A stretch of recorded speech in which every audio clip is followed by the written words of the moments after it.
Sejarah Barong Nong Nongkling di Bali. Dikutip dari situs warisan budaya, Kemdikbud.go.id, tari sakral ini berkaitan erat dengan sejarah berdirinya Desa Aan. Jero Pasek Gelgel mendirikan Desa Aan pada abad ke-16, tahun 1580, ketika meninggalkan Istana Gelgel. Kala itu ia menuju ke arah barat laut dan memasuki hutan pohon di mana terdapat pohon beringin kembar. Ia kemudian membangun sebuah desa bernama Desa Aan di sini, dan pelinggih yang dikenal sebagai Purasuela. Sekitar tahun 1755, Desa Aan mengalami bencana kelaparan karena serangan hama yang menyebabkan tanaman padi warga gagal panen. Warga lalu meminta petunjuk gaib untuk mengatasi bencana ini. Dari petunjuk gaib yang didapat, warga Desa Aan diminta untuk mementaskan pertunjukan barong dalam wujud topeng Hanoman, Subali, Sugriwa, Kumbakarna, Rahwana, dan para punakawan. Barong-barong ini kemudian melakukan prosesi ngelawang, berkeliling, dipentaskan di beberapa tempat seperti halaman pura, perempatan desa, catuspata desa, dan halaman rumah warga. Alhasil, setelah pementasan tersebut, serangan hama perlahan-lahan mulai hilang dan tanaman kembali hidup seperti semula.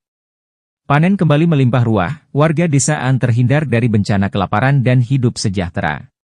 Pementasan barong ini tidak menggunakan wujud barong seperti biasanya, melainkan berwujud topeng mirip wayang wong. Namun warga tetap menyebutnya dengan nama tari barong Nong Nongkling. Nama Nong Nongkling diambil dari suara iringannya, jika digerakkan akan menimbulkan efek bunyi, nong, nong, kling.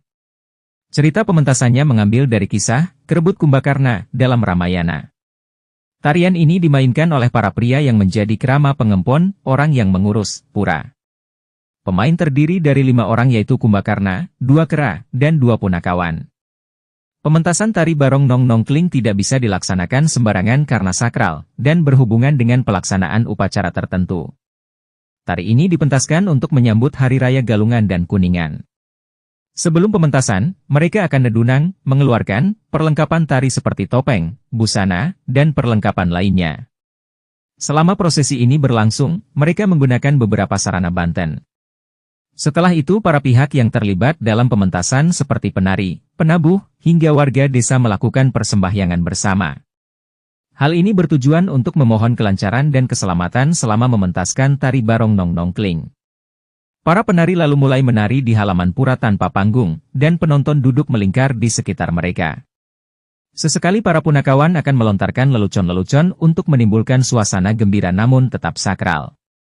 Setelah pertunjukan di halaman pura selesai, para penari dan penabuh yang diiringi oleh warga Desa Aan akan berkeliling ke rumah-rumah penduduk. Begitu sampai di catuspata, perempatan jalan, dan halaman rumah penduduk, para penarinya akan menggoyang-goyangkan pohon. Hal ini sebagai simbol agar pohon tersebut terhindar dari hama penyakit, tumbuh subur dan menghasilkan panen yang berlimpah. Selama prosesi ngelawang atau berkeliling ini berlangsung, sesekali warga dan penari saling menggoda sambil bergurau. Tak jarang warga juga mengajak anaknya yang berusia mulai 6 bulan, agar tumbuh menjadi seorang pemberani.